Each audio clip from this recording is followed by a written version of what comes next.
Alan Kois. Saka si Jan.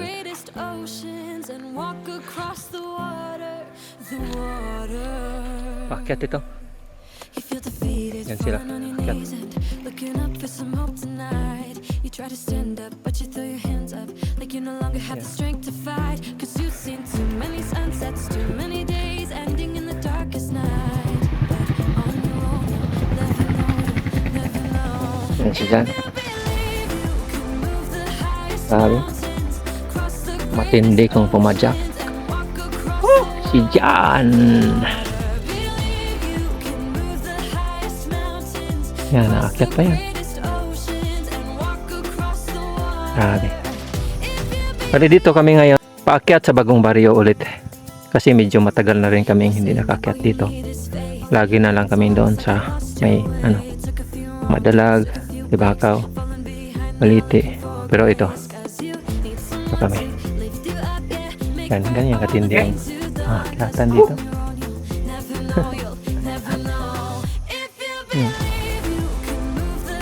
Grabe yung pag-akyat namin dito. Walang tukod, diretso-diretso ang padyak. Walang tukod, walang hintuan, diretso-diretso lang. Narating namin ito, Bagong Baryo, inakyat, walang tukod. Mahirap. Sikreto. Ano? Hindi sikreto. Ayun. Wala ka naman choice. Paano sa Soko? Walang choice. Kailangan mo talagang makyat. Kung ayaw mong umakyat, maiwanan ka. Kaya, no choice. Dapat ka talagang umakyat kahit mahirap. Parang buhay lang daw. Mahirap? Hirap. Pero? Ayun. Well said. Laban lang, laban. Musta John? Koy, laspag na. Laspag na! Hindi. Hindi. Pero kakayanin. Oh, first time. Respect kasi dito. Oo. Siyempre di mo pa kabisado yung akyatan. Akyatan. Hindi mo pa alam kung kailan ihinto yung ahon. Wala namang lusong, no? Oo nga eh. Lahat ahon eh. lahat ahon, walang lusong. Bihira ito nga klase. Dinala ko dito, binudo nila ko eh. Bago kami, ready. Punta tayo ng Bagong Baryo bukas, sabi ko. Sabi ni Aljon, I'm ready. Ay, ready naman talaga. Bakit? Nasa vocabulary ba natin ang susoko? Wala. Wala. Alam nga si Aljon eh. Katulad din sa buhay. Minsan, nakakapagod ang buhay. Oo nga po eh. Pero, hindi dapat susuko. Naghihinto. Huwag hihinto. Dapat tuloy lang ang laban. Ito nga hinahanap natin kasi pag walang ganito, Parang hindi boring. masaya. Parang hindi satisfied, ano? Wala Walang challenge. Walang ka-challenge. Parang uwi tayo na parang, ay, wala lang. Hindi man lang napagod. Yan. Ready. Let's go! Ito yung lagi namin dinadaanan. Itong daanan na ito papuntang Bagong Baryo. At dito na disgrasya si Alan Kois. Sumimplang siya dito. Na-slide yung kanyang bike. Hindi niya na-anticipate na madulas yung kalsada. Kaya siya ay sumimplang. Dito yan, banda. Magandang experience namin dito. Dito kami nag-training. Dito kami nag-training para sa mga akyatan. Kaya medyo nasanay na rin kami kung kami ay umaakyat. Kung kami ay umaakyat sa mga kabundukan. Bali, dito muna kami nagsanay. Kaya kung makikita ninyo sa mga vlog namin, nakakaakyat kami sa mga matataas na mga bundok. Dahil nga nakapag-training kami dito sa Bagong Baryo. Ang Bagong Baryo kasi masyadong mataas. Ito yung dito makikita yung pinakamatayog na bundok dito sa lungsod ng Makato o municipality ng Makato. Dito yan. At marami kaming experience dito sa tawag nito, Bagong Baryo. Ang mga tao dito, so napakabait. Lalo na yung barangay kapitan. Wow, barangay kapitan dito. Talagang tinatrato niya kami na parang mga special na mga bisita. Parang mga VIP kami. Sino naman kami talaga na itratuhin mga VIP. Pero tinato kami ni kapitan na parang mga VIP. Nakakamiss. Dami na naming kakilala dito. At saka yung mga tao dito, pag makikita nga inuuhaw ka, talagang uupiran ka nila ng buko. Sila na mismo aakyat at talagang dadalang ka na nila ng buko. Ganyan sila kabait. At dito rin, aakyat na ba tayo? Okay, patayin ko muna kasi aakyat kami. Baka hindi naman ako makakambyo. Sabihin mo, hi vlog. Hi vlog. Dito po kami sa aming channel. Ako po si Mr. Rene MTV. Let's go! Dito kami ngayon sa Bagong Baryo Integrated School. Tingnan niyo. Pumasok kami dito. Kasi dito kami magkwentuhan. Mayroon kaming dala na counting makakain para hindi naman kami gugutomin. Ngayong hapon dito kami sa Bagong Baryo. Ito kami sa Bagong Baryo Integrated School. Ito ay parte ng Makato, Aklan. Matagal na rin kami hindi nakabalik dito dahil parang doon kami nag-concentrate sa may bandang Madalag, no? Madalag, Dibakaw, minsan Balite. At minsan doon sa Tangalan. So ngayon lang kami nakabalik. Kasi dinala namin si Idol Aljon dito. First time ko dito nakarating. First time niya. Kaya excited kami kanina na umadyak para makaakyat ulit dito sa Bagong Baryo. Now, ngayong hapon mayroon kaming i-reveal sa kanya. I-reveal namin yung mga bagay na o mga development.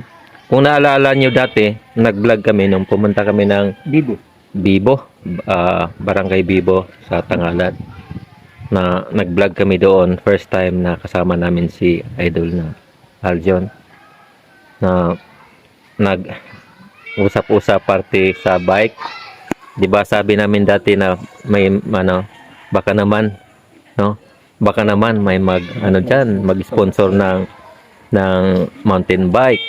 Siyempre, kita nyo naman yung bike ni Aljon na minsan maisip mo baka kakalas, maghiwalay maghiwalay ng landas yung nagdo-drive at saka yung bisikleta. Now, ngayon, sa vlog na yon may nakapanood at siguro siyempre napansin niya. At napansin rin niya nga may kasama kaming mayroong kaming kasama na si Aljon nyo pala yun. Si Aljon pala yun. So yun, siya nagpahiwatig na baka daw, di pa man siya sure, baka daw siya maka-sponsor ng bike kay Aljon. Pero di pa sure kung kailan, pero pag-pray lang natin. Fan siya ni Aljon. Okay. So, Naming fan si Aljon. di natin alam kung kailan, pero basta 'yun ang sabi niya. Baka Target date December. Baka by December, baka by December magkaroon si Aljon ng bagong mountain bike. Hindi basta-basta bike, mountain bike. Sana Tingnan natin. Matagal na niyang pinangarap na magkaroon ng mountain bike. Sana John, ano masabi mo John? Maraming salamat po sa mag-sponsor po sa akin ng bike. Thank you po, good. Abangan natin yung mga pangyayari. At siya ay mag-monitor. Sa iyo. So kami din ay aalalay lang. Di ba dyan? Aalalay lang kami. Nandito lang naman kami, di ba? Bye. Oh. Yung purpose Dito talaga. kami para kay Aljon. Oo. 100%. Oo. Yung pagbabike lang naman namin, hindi naman na para lang mamasyal-pasyal lang, makapunta sa iba't ibang lugar, kundi may mga dahilan din kami. Eh, sinasabi namin, ride with a cause. No? Ano, isa sa mga dahilan kung bakit kami nagra-ride is para din mag-motivate ng mga kaibigan, mga dati na mga kasama, na maging kasama namin sila ulit. At masaya kami kung lahat na mga LDS ay kasama namin. Hindi lang sa pagra-ride, kundi kahit din sa simbahan. At na lang tayo sa sponsor.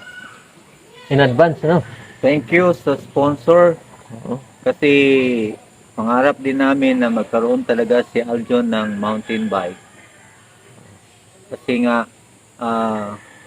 mas delikado, risky sa kanya yung bike na ginagamit niya ngayon. Lalo na kung headed kami palagi kasi sa mga bundok. So medyo risky po sa kanya. Lalo na kung mga losong. Maririnig mo yung bike ni Aljon na parang ikaw yung sinusundan niya eh. Natatakot ka. Minsan ako natatakot para sa kanya. Parang hindi safe. Hindi safe yung condition ng bike niya. Kaya salamat in advance sa iyo na ayaw magpakilala. Don't worry, nandito kami aalalay. At laging magiging kuya ni Aljon sa aming mga rides. So, dito lang. At hapon na. Kami ay babalik na rin. Kasi ang oras ngayon ay 4:39 na. So, uwi na rin kami. At ngayon, nasubok na naman namin yung aming stamina. Pero, may pagkakaiba na. At hindi katulad sa dati. Na lagi kaming stopover doon, stopover. Marami kaming stopover. Pagkatapos ng ahon, stopover. Pero ngayon, nakikita namin yung, siyempre mag 1 year na rin kaming nagra-ride. Medyo nakikita na rin na medyo nag-increase yung yung stamina namin. So, ganun pala talaga. Pag lagi-lagi lang mag-ensayo, lagi-laging magbabike, mag-improve talaga. Maybe kung siguro bike lovers din siguro yung sponsor ng no? Kasi nakaka-relate siya sa aside sa vlog nakikita niya and then na-expose ko sila sa audio. Siguro Nakaka-relate siguro. Nakon siguro siya. Oh. As ni Aljon. Baka may mga LDS dyan na gusto mag-ride. Oo. Mama kayo sa amin. Oo. Kasi Right on! kami habang tumatanda, lumalakas. Iniimbitahan namin ng mga LDS dyan na na gustong mag-exercise through biking o through cycling. At kami ay nandito lang, aalalay. Napakaganda ang bisikleta. Ang magbisikleta sa mga daan na hindi o mga lugar na hindi mo napupuntahan. Napakaganda. Sarap sa pakiramdam. Gaya nito. Oo. Tulad dito. Ito, nakikita mo to sa naman siya kalsada, nakikita mo tong bundok na to na pinakatayuan namin ngayon. Tinutukoy ni Alan Kois na bundok.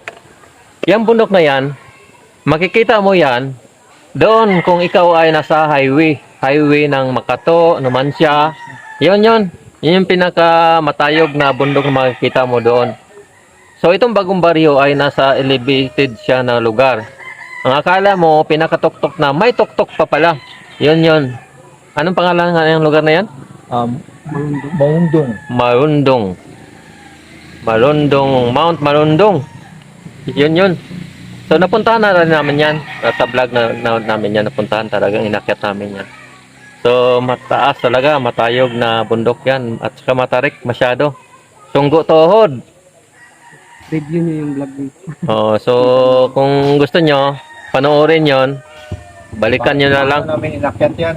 Oo, balikan nyo na lang yung vlog na yon. Sorry lang kung may part na medyo na-mute dahil na-copyright yung music. Ang panonood po ninyo at pag-subscribe po at pag-share po, malaking tulong po sa amin sa channel po ito. O sige, alis na kami. This is Mr. Renem TV. Babu! The highest mountains, cross the greatest oceans, and walk across the water, the water.